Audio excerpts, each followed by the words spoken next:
بسم اللہ الرحمن الرحیم۔ السلام علیکم معزز ناظرین۔ انفامور، تمہارے پیسوں سے بدبو آ رہی ہے۔ بوڑھے فقیر کی بات سن کر مجھے شدت سے بے عزتی محسوس ہوئی اور اپنے 50 روپے جیب میں ڈال کر تھوڑا فاصلے پر کھڑا ہو گیا۔ مارکیٹ کے مشہور حاجی بلکہ الحاج عبدالاسلام نے جیب میں ہاتھ ڈالا اور 100 روپے اس کے ہاتھ پہ رکھ دیے۔ بوڑھے نے نوٹ سونگا اور واپس انہیں دے دیے۔ تمہارے پیسوں سے بھی بدبو آ رہی ہے۔ حاجی صاحب آپ گولا ہو گئے۔ روزے کو 4 چاند لگا کر وہ بھی میرے پاس آ کھڑے ہوئے۔ آصف بھائی، کیا تمہارے پیسوں میں بھی بدبو تھی؟ میں نے سر ہلایا تو انہیں تھوڑا حوصلہ ملا۔ پھر ہم دونوں تیسرے کا انتظار کرنے لگے۔ انتظار فقط 2 منٹ ہی رہا۔ درجن بھر بدبودار ہمارے ساتھ کھڑے ہو گئے۔ ان میں سارے ہی نیکوکار تھے اور سب کے چہروں پہ غصہ تھا۔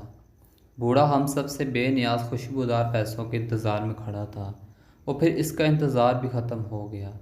ایک عورت نقاب پہنے آئی، پرس سے 100 روپے کا نوٹ نکالا، بوڑھے کے ہاتھ پر رکھے۔ بوڑھے نے سونگا اور جیب میں رکھ لیا۔ تیرے پیسے میں بدبو نہیں۔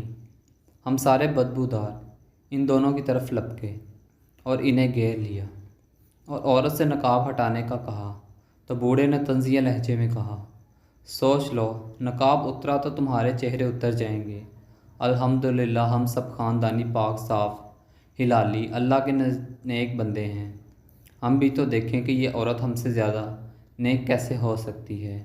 بوڑھے نے عورت کو اشارہ کیا۔ عورت نے چہرے سے نقاب اٹھایا۔ ہم سب نیکوکار آب گولا ہو گئے۔ دل تو دونوں کو مارنے کا تھا، لیکن رسوا پھر ہم نے بھی ہونا تھا، تو مجبوراً تصور میں لاتے گھونسے جو مار سکتے تھے وہ مار کر اپنا اپنا غصہ نکال لیا۔ بھلا بتاؤ، کوئی بدنام زمانہ، جسم فروش بدکار ہم نیکوکاروں سے زیادہ نیک کیسے ہو سکتی ہے؟ Thanks for watching Infomore. ملتے ہیں نیکسٹ ویڈیو میں انشاءاللہ، تب تک کے لیے اللہ حافظ۔